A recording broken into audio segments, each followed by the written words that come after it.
올해 마지막 예배를 비대면으로 이렇게 예배를 드리게 됩니다. 이렇게 찬란했던 한 해가 이렇게 마무리되는 것을 우리가 보고 있죠. 한 해가 마무리될 때 보게 되면 TV 안에 여러 가지 프로그램들이 있습니다. 특별히 연말 시상식, 한 해를 빛냈던 연예인들, 이런 다양한 시상식이 있습니다. 이번 우리 교회에서는 대한민국 기독 예술 시상에서 문학 예술 분야 대상으로 조신곤 장로님께서 수상을 하시게 되었습니다. 참 교회 큰 경사하고 참 좋은 이렇게 일인데, 우리 이 자리에 장로님 함께 하지는 못하지만 우리 박수로 한번 우리 기뻐하고 격려하고 영광 돌리도록 하겠습니다. 올해 여러 가지 시상 가운데 문화체육관광부에서 주최하는 2020년 대한민국 콘텐츠 대상 시상식이 있습니다. 한 해 동안 우리나라 여러 가지 방송 콘텐츠 가운데, 미디어들 가운데 세계를 빛낸, 세계 안에 많은 영향력을 행사한 그런 대표적인 콘텐츠에 대한 시상식입니다. 이날 수상을 받은 사람들을 보게 되면 곽신혜 대표, 영화 기생충을 제작한 이 대표죠. 아카데미상을 수상했고 전 세계 202개국으로 영화가 수출이 되었습니다. 또 이상백 대표, 조선시대를 배경으로 한 좀비 연속물 킹덤을 만들어서 넷플릭스 통해서 전 세계 190개국으로 전파가 되었습니다. 애니메이션 분야에서는 핑크퐁 아기상어를 만들어서 유튜브 전 세계 조회수 1위를 찍은 스마트 스터디가 수상을 하게 되었습니다. 참 대단하죠. 이런 컨텐츠 말고도 수상을 받은 이 컨텐츠가 많이 있습니다. 전 세계를 빛낸 이런 수상 작품들이죠. 올해 코로나로 인해서 많이 어려웠고 경기도 너무너무 좋지 않았지만, 우리 기생충의 봉준호 감독을 비롯해서 이 킹덤, 그 다음에 핑크퐁 아기상어, 이런 것을 제작한 이런 회사 같은 경우에는 올해 최고의 히트를 쳤습니다. 남들은 불경기지만 이 사람들은 최고의 주가, 단지 우리나라가 아니고 전 세계에서 넘버원이 된 그런 쾌거를 이루었죠. 사람이 어느 단체나 어느 조직에서 넘버원이 되게 되면 상당히 좋죠. 그 인기를 계속해서 고공행진 누리고 산다면 얼마나 좋겠습니까? 이게 사람의 마음이죠. 그 자리에 내려오지 않고 계속해서 그 인기를 누리고 싶어하는 것. 지난주 설교 내용인데 예수님께서 오병이어 기적을 일으켰습니다. 그리고 예수님은 최고의 인기를 누리게 된 것입니다. 그 당시 유대사회, 이 이스라엘 사회에서 예수님의 인기는 넘버원이었습니다. 가장 최고, 모든 사람들이 예수님을 왕으로 옹립하고 싶어 할 만큼 그렇게 최고의 인기를 누리고 있었던 그 순간에 예수님께서 고의로 잠적을 하십니다. 마태복음 14장 23절에 보니까 무리를 보내신 후에 기도하러 따로 산에 올라가시니라. 사람들은 예수님을 왕으로 만들려고 하는데 예수님은 그거에 관심 없이 산에 기도하러 가버리십니다. 이게 예수님의 모습이에요.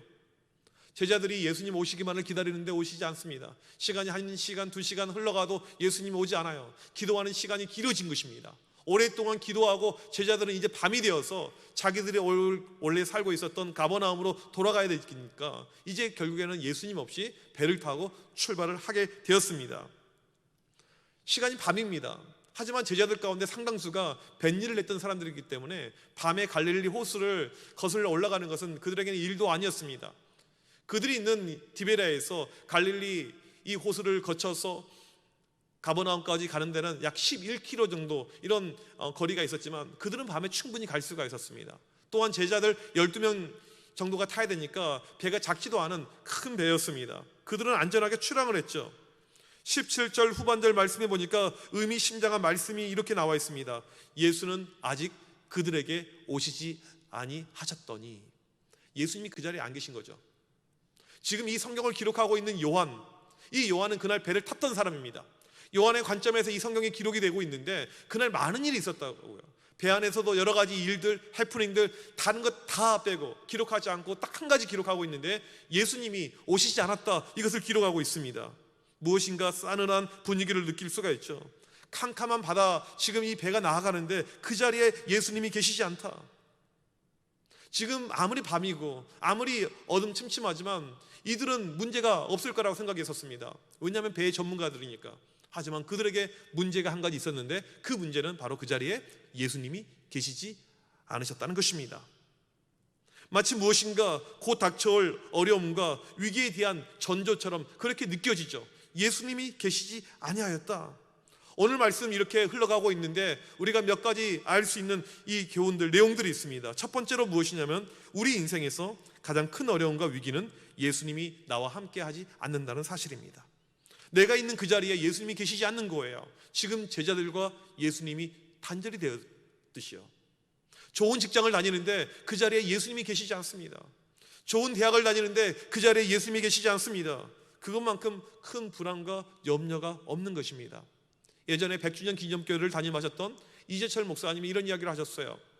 본인이 36년 동안 세상 속에서 세상 향락을 즐기면서 살아왔대요.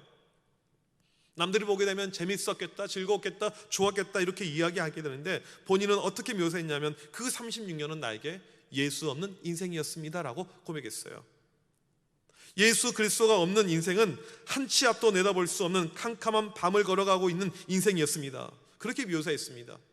남들이 볼 때는 세상적으로 잘 나가고 마음껏 즐기고 있는 것처럼 느껴졌지만 내 인생은 캄캄한 인생길을 걷고 있는 그런 예수 없는 인생이었습니다 라고 고백했습니다. 지금 제자들 삶에 예수 그리스도가 빠져버렸습니다. 불과 얼마 전까지만 해도 기적을 일으키시면서 함께 계셨던 주님이 지금 사라진 것입니다. 예수님이 계시지 않는 그들에게 어떠한 일이 발생했냐면 18절에 보니까 큰 바람이 불어 파도가 일어나더라. 쉽게 말하면 바다 한가운데 폭풍이 일어나게 되었습니다. 이건 갑작스러운 거였어요. 배의 전문가였던 이들이 예상하지 못했던 어마어마한 사건이 지금 발생을 하고 있는 것입니다. 실은 이 밤이 되게 되면요, 헐몬산에서 바람이 불어오게 됩니다. 제자들은 이 모든 것을 다 알고 있었어요. 그럴 수 있지. 이 갈릴리 호수는 지면보다 매우 낮은 곳에 위치하고 있었고 남동쪽 고원에서 시작된 차가운 공기가 호수 위에 따스하고 습한 공기를 만나게 될 때 강력한 돌풍이 만들어졌다고 합니다. 그 당시 기상캐스터가 그렇게 이야기했을 거라고요. 그래서 바람이 크게 불고 풍랑이 치고 파도가 높으니까 배가 전진을 못하는 것입니다. 특히 지금 이들이 위치하고 있는 그 지점 자체가 갈릴리 호수에서 가장 폭이 넓은 지점이었습니다. 마치 망망대해처럼 느껴지는 그 지점에 지금 풍랑이 일어나게 된 것입니다. 마가복음에 의하면 이때가 밤 사경 새벽 3시, 4시라고 나와 있습니다. 저녁부터 해서 이들이 노를 저었는데 진도로 안 나갑니다. 저녁부터 해서 아마도 한 6시간 정도 이 제자들이 지금 사투를 벌이고 있는 것 같습니다. 예전이면 이 11km 충분히 도착을 하고 남아야 될 시간이 있는데 이들은 못 나가요. 19절을 보니까 10여리쯤 나갔다고 나옵니다. 헬라어 원문을 통해서 해석해 보면 약 4km 정도밖에 못 나간 거예요. 6시간 동안 배를 저었는데 4km. 그러니까 제자들이 얼마나 녹초가 돼요. 얼마나 힘듭니까? 땀에 젖어 있고 온몸은 또 이 바닷물에 젖어 있는 그런 상태일 것이죠. 예수님이 계시지 않았던 그 배에 이런 위기가 찾아오게 된 것입니다. 예수님은 산에서 기도하시면서 제자들의 이런 모든 상황을 다 알고 계셨습니다. 또한 산에서 모든 것을 다 보고 계셨습니다.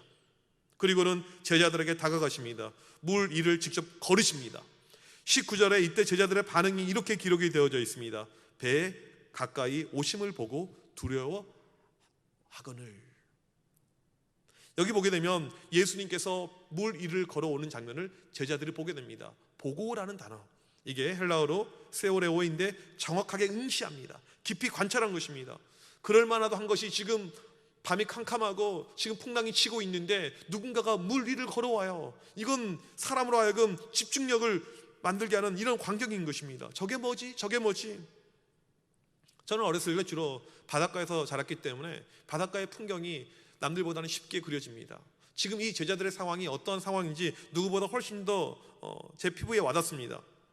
바닷가에 살게 되면요, 사람들이 상당히 예민한 부분들이 있습니다. 제가 전에 살던 이 동네에서는요, 생선을 먹을 때 그 동네 사람들은요 뒤집어서 먹지 않습니다. 우리는 생선을 먹을 때 앞면 먹고 다 먹으면 뒷면을 뒤집잖아요. 생선을 먹을 때 뒤집게 되면 배가 뒤집힌다 해서 생선을 뒤집지가 않아요. 상당히 미신들이 많죠. 이 바닷가에는 미신들이 많습니다. 미신만 많은 것이 아니고요, 인사사고가 종종 일어나게 되고 그러면 사람이 이제 죽고 끝나기 때문에 이 사람들 안에 여러 가지 풍문들도 많고 여러 가지 소문들도 많고 특별히 뭐가 많냐면 귀신 이야기가 상당히 많습니다. 제가 살았던 동네에도 여러 가지 귀신 이야기가 있었어요. 밤이 되면 소리가 난다, 밤이 되면 누가 등장한다, 밤이 되면 어떤 사람이 물 위에 떠 있는다, 여러 가지 이 횡행한 이야기가 많이 있었습니다. 공포 스토리가 많았어요. 아마 갈릴리 호수에서도 이런 일이 많이 있었을 것입니다. 풍랑이 있는 곳이었기 때문에, 배가 가끔 자초도 됐기 때문에 제자들은 그런 스토리를 알고 있었겠죠. 지금 분위기가 풍랑 자체로 인해서 배가 자초될까 말까 하는 이것이 무서운 것이 아니고, 물 위를 누가 걷고 있는 그 장면이 그들에게 훨씬 더 무서웠던 것입니다. 19절에 보니까 제자들이 두려워하거늘, 이 말은 무서워하였다, 두려움이 컸다는 것입니다. 마가복음 6장 19절에 보니까 제자들은 예수님을 유령으로 봅니다. 귀신이다, 이렇게 판단한 거예요. 지금 배가 6시간 동안 사투를 벌리면서 앞으로 전진하지 못한 것보다 훨씬 더 무서운 장면은 물 위를 걷고 있는 그 한 사람, 저거 누구일까? 귀신일 텐데 훨씬 더 무서운 것입니다. 그런데 그분이 누구였습니까? 바로 예수님이셨습니다. 오늘 제자들의 상태를 또 하나 확인하는데 예수님을 알아보지 못한 것입니다. 우리가 두 번째로 깨달을 수 있는 것은 무엇이냐면, 영적으로 무뎌지면 예수님을 알아보지 못하게 됩니다. 영적으로 위기의 순간, 우리가 그때가 되게 되면 주님을 인지하지 못하게 됩니다. 제자들은 오병이어 사건 다음에 그들은 상당히 감정이 고치가 되어져 있었어요. 여러분, 교회가 갑자기 성장하거나 부흥하거나 어떤 멋진 찬양 집회 가거나 사람이 많으면요, 나도 모르게 감정이 올라갈 때가 있습니다. 근데 그게 온전한 영성이고 온전한 믿음이 아닐 때가 있습니다.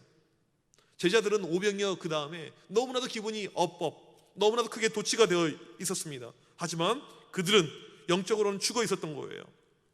영적으로 약해져 있으면 우리에게 이런 현상이 발생하게 되는 거죠. 남들은 예배 가운데 은혜 받고 있는데 홀로 은혜 받지 못합니다. 남들은 눈물을 흘리면서 찬양하고 있는데 홀로 그냥 고개를 숙이고 있습니다. 오늘 이 시간도 주님께서 우리의 마음의 문을 두드리고 계시는데 홀로 그냥 밍숭밍숭 예배를 드리고 있는 것입니다. 제자들은 예수님을 예수님으로 보지 못했습니다. 불과 얼마 전에 보리떡 5개, 물고기 2마리로 수많은 사람들을 먹여 살린 오병이어의 기적을 경험했는데, 지금 이들은 예수님을 알아보지 못하고 있습니다. 예수님을 어떻게 봅니까? 귀신도 보고 있습니다. 이게 영적으로 무뎌진 사람의 모습이죠. 오늘 이 시간, 이 예배 시간, 여러분이 가정에서 예배를 드리고 있고 화면으로 예배를 드리고 있지만 내 자신의 영적인 수준을 확인하는 시간이 되어야 됩니다. 나는 과연 예수님을 만나고 있는가? 이 순간에 내가 예수님을 체험하고 있는가? 내가 내 시선이 예수님을 향하고 있는가? 나는 영적으로 주님을 느끼고 있는가? 내 자신에 대해서 체크업을 해보셔야 됩니다. 그러지 못한다면 영적으로 무뎌져 있는 것입니다. 바로 이 순간에 예수님께서 20절에 이렇게 말씀하십니다. 내니 두려워하지 말라. 제자들에게 찾아가 주셔서 직접 말씀해 주십니다. 이게 우리 주님께서 문제를 해결하는 방법이세요. 세 번째로 우리가 깨달을 수 있는 것은 무엇이냐면, 예수님은 우리에게 직접 자신의 존재를 드러내 주시며 우리의 모든 문제를 해결하신다는 것입니다. 오늘 20절에 예수님께서 하신 말씀은 딱 2마디입니다. 내니 두려워 말라. 너무나도 짧은 말씀이에요. 이 말씀 보게 되면 첫 번째가 내니 이거죠. 무슨 말입니까? 나다 이겁니다. 나다. 헬라어 성경 보면 에고 에이미, 영어 성경 I am, 나다, it's me 이거죠. 이 표현은 요한복음의 단골로 등장하는 아주 반복이 되는 표현입니다. 무려 23번 등장해요. 에고 에이미, 나는 이러한 존재이다. 예수님의 신적 존재를 보일 때마다 항상 이 단어가 등장합니다. 나는 하나님이다. 나는 그리스도다. 나는 하나님의 아들이다. 자신의 신적 존재를 나타낼 때마다 예수님은 이 표현을 사용하셨습니다. 예수님은 나다, 에고 에이미, I am. 이 표현을 하시는데 구약에서부터 등장했던 표현입니다. 출애굽기 3장 14절을 보게 되면 하나님께서 자기 존재를 드러내십니다. 나는 스스로 있는 자니라. I am who I am. 나는 영원부터 영원까지 있는 스스로 존재하는 하나님이다. 이게 바로 에고에임이죠. 이 선언은 예수님이 지금 풍랑인 호수, 이 모든 자연을 만드신 하나님이라는 뜻입니다. 예수님의 신적인 선포, 내가 바로 하나님이다, 내가 여기 있다, 이렇게 말씀하고 있죠. 너희들 풍랑으로 걱정하고 있는데 그 풍랑 내가 만든 거야. 내가 잠잠케 할 수가 있어. 상황을 종료시켜버립니다. 작년 여름에 우리나라 전국을 떠들썩하게 만들었던 사건이 하나가 있죠. 충북 청주에서 엄마가 14살 먹은 자기 딸 잡혀 있는 딸과 함께 이 산에 올라갔는데, 이 딸이 벌레 같은 것이 있어서 올라가기 싫다고 해서 너 그럼 혼자 내려가서 기다리고 있어 라고 했는데, 그리고는 이 딸을 잃어버립니다. 딸이 실종이 되었죠. 하루가 지나도 나타나지 않습니다. 문제는 여자아이고 자폐가 있는 아이라는 거예요. 그래서 사람들이 분명히 저 엄마가 애기 키우기 싫어서 죽였을 것이다, 뭐 이런 악성 루머들이 계속 만들어지게 되었습니다. 벌써 날이 며칠이 지났어요. 가망성이 별로 없죠. 이 아이가 실종이 되었기 때문에요. 그런데 수색견에 의해서 10일 만에 이 아이가 발견이 됩니다. 살아있는 채로.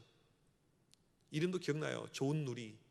참 이름도 이쁜 이런 아이인데, 이 아이가 산채로 발견이 되었어요. 얼마나 큰 기적입니까? 10일 동안 잡혀있는 이 14살짜리 아이가 산에 홀로 있었는데 생존했다는 것이. 그리고는 이 아이를 이제 병원으로 옮깁니다. 그리고는 여러 가지 치료도 하고 이렇게 하지만 여전히 이 아이 가운데 불안감이 사라지지 않죠. 불안에 떨고 있는 이 아이에게 엄마가 나타납니다. 엄마가 얼굴을 보면서 이야기하죠. 누리야, 걱정하지 마. 엄마야, 엄마. 엄마가 여기 있어. 엄마가 여기 있어. 그 순간에 이 아이의 근심과 걱정이 다 사라지게 된 것입니다. 오늘 예수님께서 나다, 에고에이미, 내가 여기 있다, 그러면서 20절 두 번째로 이렇게 말씀하십니다. 두려워하지 말라. 지금 제자들 공포 분위기입니다. 두려움이 가득 차 있기 때문에 예수님은 두려움을 거두라고 말씀하십니다. 지금 제자들의 가장 큰 문제는요, 두려움이었어요. 너무나도 두려움이 컸습니다. 공포가 너무 가득 넘쳤어요. 여러분에게는 두려움이 혹시 있으십니까? 한 해가 이렇게 서서히 마무리가 되고 있는데 내년을 향한 두려움, 걱정들 있으십니까? 미국 남가주 사랑의 교회 노창수 목사님 칼럼에 보니까 심리학자들의 조사 결과 우리가 가지고 있는 두려움이 645가지가 된다고 합니다. 다양해요. 비행기를 타는 것을 무서워합니다. 고소공포증, 공간에 대한 두려움, 폐소공포증, 간지럼 공포증, 연설 공포증, 아름다운 여성에 대한 두려움, 비너스 공포증, 거미 공포증, 고양이 공포증, 독신 공포증, 치과 공포증, 참 많죠. 자존감 수업이라는 이 책에 보게 되면 우리가 겪고 있는 두려움을 크게 네 종류로 구분해 놨습니다. 첫 번째가 신체적으로 죽을까봐 두려워하는 두려움입니다. 공황장애나 건강염려증이죠. 나 죽으면 안 되는데 오늘 죽을 것 같아, 이런 두려움. 두 번째로 파산에 대한 두려움. 이런 사람들은 자꾸 떨어짐을 많이 경험했어요. 시험에 이번에도 떨어졌네, 이번에도 승진 실패했네, 나 망하면 어떻게 될까, 맨날 망할 것을 걱정하고 살아간다는 것입니다. 이별에 대한 두려움. 세 번째로 헤어짐에 대한 두려움. 함께하는 사람이 먼저 죽을까봐 걱정하는 이 두려움, 이게 이별에 대한 두려움이고요. 네 번째, 자신의 매력에 대한 좌절감. 얼굴에 이 김이 잡티 하나 생겨서 이제 내가 매력이 상실되어서 인기가 사라지면 어떡할까, 아름다움을 얻지 못하면 어떡할까, 이런 두려움이 있다는 것입니다. 여러분에게는 어떠한 두려움이 있습니까? 지금 여러분 안에 내재되어 있는, 잠재되어져 있는 두려움, 어떤 것이 있습니까? 오늘 주님은 우리에게 말씀하십니다. 두려워 말라. 두려워 말라. 내가 여기 있는데 왜 두려워하느냐? 지금 제자들이 두렵고 떨고 있고 예수님을 귀신으로 오인해서 그들의 공포감이 극에 달하는 그 순간에 등장해서 내니 두려워 말라, 내가 여기 있다 말씀하시잖아요. 제자들이 이 말씀을 듣는 그 순간에 21절 말씀을 보니까 이에 기뻐서, 예수님의 말씀 한마디가 그들의 공포, 그들의 두려움, 그들의 어려움, 모든 것을 다 사라지게 만들어 버렸습니다. 두려움이 없어졌어요. 오히려 기쁨으로 감정이 바꿔지게 됩니다. 주님의 말씀 한마디가 제자들 모두를 살리게 한 것이죠. 그리고 이 제자들 기쁜 마음으로 예수님과 함께 가버나움으로 가게 되었습니다. 제자들을 살리게 했던 내용은 딱 주님의 한마디, 내니 두려워 말라, 두려워 말라, 이 한마디가 제자들을 살게 만드신 것입니다. 2018년도 미국 유버전이라는 이 사이트에서 미국인들이 가장 좋아하는 성경 구절이 무엇인가 이 조사를 했더니 가장 많이 접속한 말씀이 이사야 41장 10절 말씀입니다. 두려워 말라, 두려워 말라, 두려워 말라. 왜 이 말씀을 사람들이 좋아할까요? 그만큼 우리의 삶이 두려움과 염려, 걱정이 너무나도 많다는 거예요. 하루를 살아갈 때마다 자녀를 향한 염려들, 걱정들, 앞길을 향한 걱정들, 내년에 먹고 살 수 있을까 걱정들, 염려들. 하지만 이사야 41장 10절 말씀이 딱 나에게 임할 때 두려워 말라, 주님의 말씀 이 한마디가 있을 때 힘이 되었다는 뜻이죠. 성경에서 보게 되면 하나님께서 우리에게 수없이 두려워 말라, 한 번도 아니고 두 번도 아니고 수없이 우리에게 두려워 말라 말씀을 하셨습니다. 자녀가 없었지만 자녀를 기다리고 있었던 아브라함에게, 아브라함아 두려워하지 말라, 너는 방패요 너의 지극히 큰 상급이라. 남편에게 버림받고 아이까지 죽어가는 순간에 하갈에게 하나님께서 하갈아 무슨 일이냐, 두려워하지 말라. 두려움 가운데 떨고 있는 이삭에게 하나님께서 나는 내 아버지 아브라함의 하나님이니 두려워하지 말라. 모세를 이어서 이스라엘 지도자가 된 여호수아에게 걱정하지 마, 두려워하지 말라. 겁쟁이 기드온 사사로 부르실 때 하나님께서 너는 안심하라, 두려워하지 말라. 이거 말고도요, 주의 선지자 엘리야에게 너는 그를 두려워하지 말고. 성경에서는 틈만 날 때마다 우리에게 두려워하지 마, 두려워하지 마, 두려워하지 마 하나님께서 말씀해 주셨습니다. 하나님의 지하 운동이라는 책을 쓴 버므란트 목사님이 이 루마니아 공산치하에서 목회하다가 이유 없이 체포를 당하게 되었습니다. 14년 동안 투옥되어서 옥살이를 하는데 처음에 3년간은 빛도 들어오지 않은 그런 독방에서 홀로 있어야만 했습니다. 여러 가지 공포들, 어려움이 있는데 더 큰 어려움은 사형 온도가 떨어진 거예요. 이제 당신은 사형입니다. 죽게 될 것입니다. 하나님께 기도하는데 마음 가운데 원망이 나오게 됩니다. 하나님, 제가 평생 한 건 목회밖에 없고 하나님의 일에 헌신했는데 어떻게 저를 청장의 이슬로 사라지게 하십니까? 그런 하나님께 원망 섞이는 이런 기도가 나온 거예요. 그때 하나님께서 사랑하는 종아, 성경을 펴봐라, 두려워하지 말라, 내가 너에게 분명히 말씀했다. 이게 몇 번이나 기록이 되었는 줄 아느냐. 이 순간에 이 목사님이 성경을 펴고 두려워 말라를 찾기 시작합니다. 몇 번 쓰여져 있는가 쭉 세어봤더니 365번이 나온 거예요. 감옥에 갇혀 있는 동안에 앞길을 근심하던 그에게 이 사실이 발견되게 됩니다. 하나님께서 나에게 매일 1년 동안 하루도 빠지지 않고 말씀하셨구나. 두려워하지 말라, 두려워하지 말라. 놀라운 진리를 발견했죠. 이 말씀이 그에게 무한한 능력과 힘을 줬습니다. 살 수 있는 용기를 줬어요. 그때 이 루마니아가 엄청난 독재로 인해서 핍박을 받고 있었는데 자유를 향해서, 해방을 향해서 더 큰 투쟁을 하게 만들었습니다. 그리고 결국 어떻게 되었을까요? 두려워하지 말라, 내가 너와 함께함이라. 이 말씀이 성취가 되어서 1989년 가을 동유럽을 휩쓸었던 이 모든 독재들이 무너지고 거기에 민주주의가 만들어지게 됩니다. 신앙의 자유, 이게 회복이 되는 역사가 일어나게 되었습니다. 성경에 보게 되면요, 수많은 명령문이 나옵니다. 가장 많이 쓰여진 명령문은 두려워 말라예요. 두려워하지 말라. 오늘 본문의 말씀입니다. 하나님은 오늘 우리에게 이 말씀을 주고 계십니다. 두려워 말라. 제자들은 예수님께서 하셨던 두려워 말라, 이 말씀 한 구절로 인해서 그들이 기뻐하고 상황이 바뀌게 되었습니다. 여러분, 어떠한 두려움이 있습니까? 어떠한 염려가 있습니까? 내년 벌써부터 걱정이 되십니까? 고통이 있습니까? 아픔이 있습니까? 오늘 이 시간 우리에게 동일하게 말씀하십니다. 두려워 말라, 내가 여기 있다. 여러분, 이 말씀이 우리를 믿음으로 이기게 할 것을 믿습니다. 오늘 우리는 이 말씀을 기억하면서 이 말씀을 나에게 주시는 하나님의 말씀을 믿고 두려움이 아니고 하나님과 함께하는 그 역사를 체험하는 우리 모두가 되시길 주님의 이름으로 간절히 축복합니다. 우리 시간 자리에서 일어나셔서 같이 찬양하도록 하겠습니다. 아무것도 두려워 말라, 주 나의 하나님이 지켜주시네. 놀라지 말라, 겁내지 마라, 주님 나를 지켜주시네. 내 마음이 힘에 겨워 지칠지라도 주님 나를 지켜주시네. 세상에 험한 풍파 몰아칠 때 주님 나를 지켜주시네. 같이 찬양하겠습니다.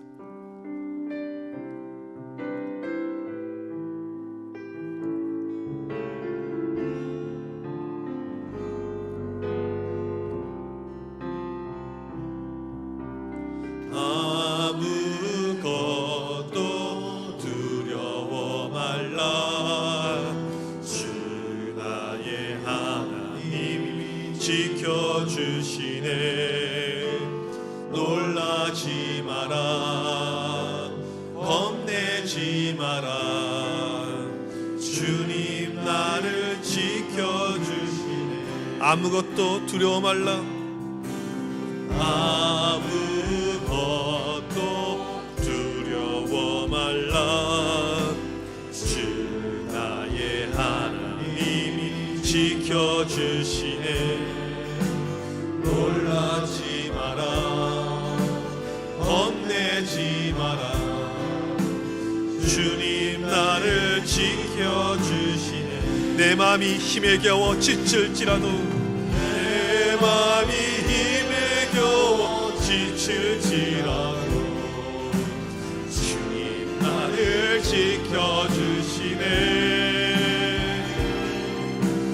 세상의 험한 풍파 몰아칠 때도 주님 나를 지켜주시네.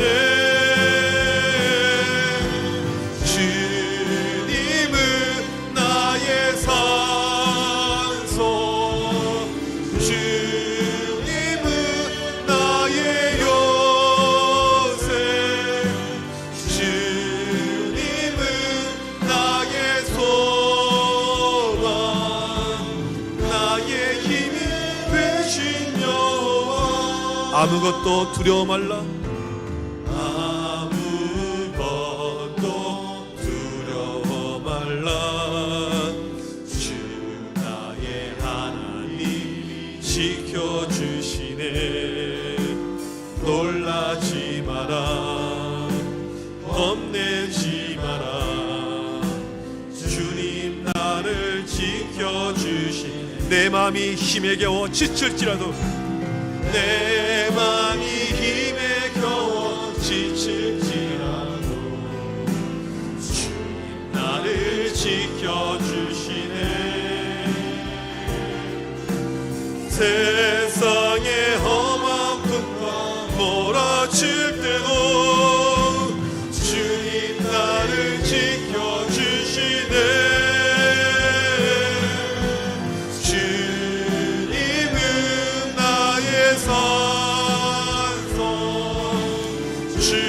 주님은 나의 요새, 주님은 나의 소망, 나의 힘이 되신 여호와. 주님은 나의 산성, 주님은 나의 산소, 주님은 나의 요새, 주님은 나의 소망, 나의 힘이 되신 여호와.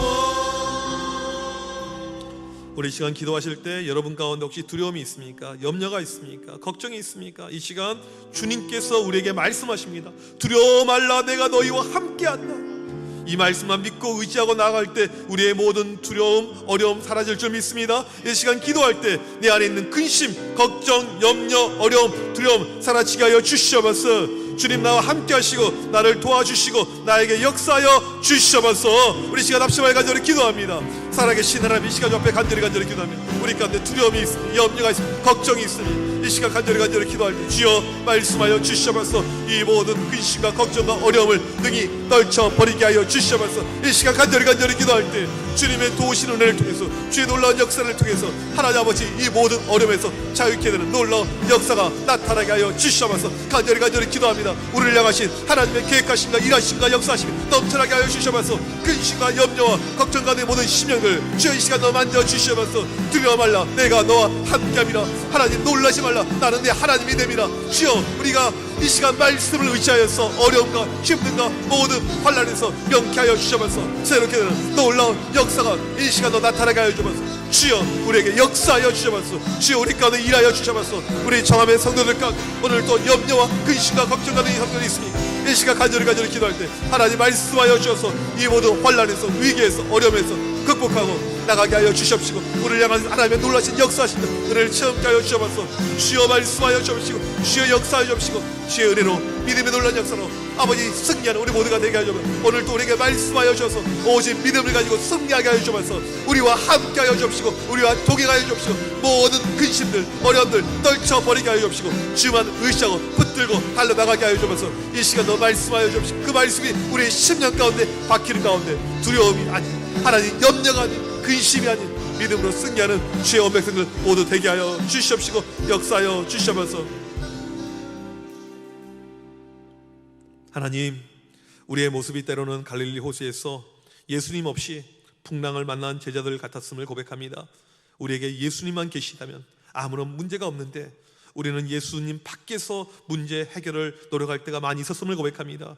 우리를 불쌍히 여겨 주셔서 오늘 또 어려움 가운데, 고통 가운데, 두려움 가운데 있는 우리 교우들 주님 찾아가 주셔서 말씀하여 주셔서 내니 두려워 말라, 두려워 말라, 이 주님의 음성을 통해서 일어나고 회복되는 놀라운 역사와 은혜를 우리에게 허락하여 주셔서 지금은 우리 주 예수 그리스도의 크신 은혜와 하나님 아버지의 무한하신 사랑하심과 성령님의 위로 교통하심이 어려움과 고통과 환난과 두려움 속에서 두려워 말라 주님의 음성을 통해서 오늘 또 승리하길 원하는 정함의 온 성도들 머리머리 위에 지금부터 영원토록 함께 있을지어다. 아멘.